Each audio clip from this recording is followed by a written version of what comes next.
Gold Cap Road Tunnels. Gold Cap Road is a winding route through the wilderness of central Colorado. The 56-kilometer stretch has 3 tunnels, imaginatively named 1, 2, and 3. A local legend says that a school bus full of children was traveling the road in 1987, when Tunnel 3 collapsed on top of it, and killed everyone inside. Today, you can hear the giggles of children in the first 2 tunnels, but if you stand close to the entrance of the 3rd, you hear screams. When you pass through the 3rd tunnel in your car, you will leave with mysterious handprints on your windows. People have even put videos of it happening online, with a totally legit disclaimer. Unfortunately, it's not true. Or rather fortunately, because that means a bunch of children didn't get killed. At least, if they did, no one has been able to find any mention of it in the news reports of the time. Tunnel 3 partially collapsed in 1987, but no one was hurt. Nevertheless, there are also tales of rail workers haunting the place, so you could catch a glimpse of one or those. Even if you don't experience anything out of the ordinary, the scenery is stunning, so you might prefer to visit during the daytime anyway.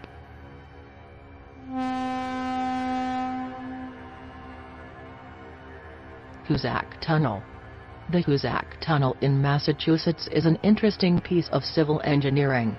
When it opened in 1876, it was the longest tunnel in North America, and the 2nd longest in the world. Yet the workplaces of the 19th century aren't remembered for their safety culture, and those involving explosives inside mountains were worse than most. By the time it was finished, Hoosac Tunnel had very much earned its nickname, the Bloody Pit.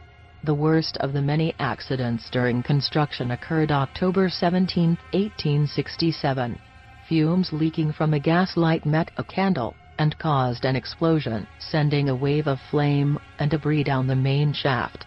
13 people died, and when a worker was lowered to investigate, he emerged sputtering, and saying, "No hope, no hope." The shaft flooded, and bodies floated to the top. They were among 195 people killed during the 24-year project. Tales of ghosts began even before the tunnel was finished. In 1865, 3 explosives engineers, known as Brinkman, Nash, and Kelly, were working in the tunnel. Kelly set off one charge too early, burying his colleagues. Kelly disappeared not long afterwards, and was found strangled to death in the tunnel. The murder was never solved. It may have been friends of Brinkman and Nash seeking vengeance, but many workers believed it was the spirits of the dead men that had done it.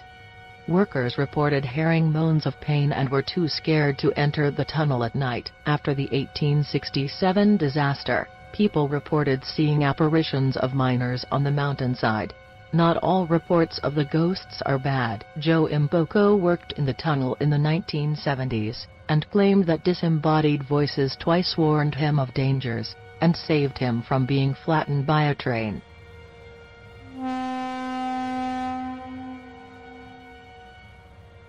Shanghai Tunnels. To be forced to work as prostitutes, while there's no direct evidence, local legend says that the victims were transported and held in the underground tunnel system beneath Portland's Old Town. This legend has made the tunnels extremely popular with ghost hunters. Most people that claim ghostly activity report a woman in a white dress. Others say they hear harsh male whispers, telling them to get out or, perhaps more worryingly, stay. Another ghost reported by the tunnel's tour guides is Joshua, a 9-year-old boy, who used to empty chamber pots for money. The tour guides have a lot of stories of sounds and apparitions. While they may believe what they report, they do so with drama. The tunnel's main curator, Michael P. Jones, has the demeanor of an unassuming horror film character. If nothing else, he was able to thoroughly creep out one local TV news presenter. If this was a horror film, she'd probably have been among the ghost's first victims.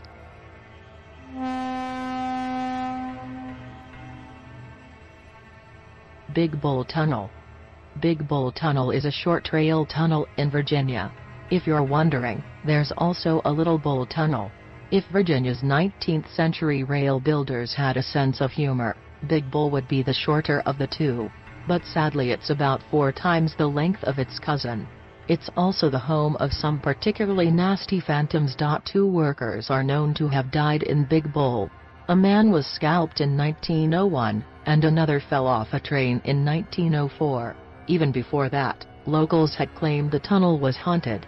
The legend became prominent in 1905, when a freight train broke down just outside the entrance. One of the trainmen tried to hurry back through the tunnel, to put warning flags on the other side, but he returned to his 2 colleagues pale and shaken.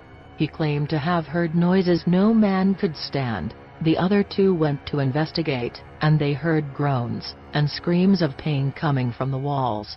The bravest of the 3 asked aloud what was going on. "Remove that awful weight from my body," came the first reply, before a second voice said, "They are drinking my blood." The men tried to find a gap or a crack, maybe someone was playing a trick, but there was nothing. They made a swift exit, and the Pittsburgh Press reported that. The story was generally credited by others at the time.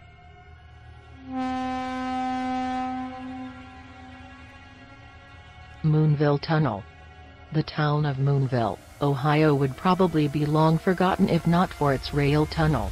In fact, if the tunnel wasn't there, the town might never have existed. The tunnel was built when a local landowner offered a shortcut to the rail company building a track towards Cincinnati. This allowed him to haul coal and clay, and a few small settlements sprung up for people to take advantage. Moonville was among them, and its population peaked at about 100 in 1870. The railway around the tunnel seemed almost designed to be a death trap. It was thin, and it led out onto a trestle above a high canyon that was itself just wide enough to fit the rail tracks. Given that it was a significant shortcut compared to walking around the valley, at least 5 people died after being hit by trains, the most recent in 1986. The line is no longer in use, except by an infamous phantom. There are a few stories of the ghost's origins. In some versions he was simply a drunk who took the tunnel as a shortcut home. When he heard a train coming, he waved his lantern at it, but it didn't stop in time. One story says that during a hard winter, the town was running desperately low on supplies. Trains were passing by but not stopping, so locals hatched a plan to get someone to stand in the tunnel and wave a lamp to stop the train. The person they chose fell asleep and ran into the tunnel too late. The train killed him. The lantern-waving man is said to still be there, trying to flag down trains with his lantern.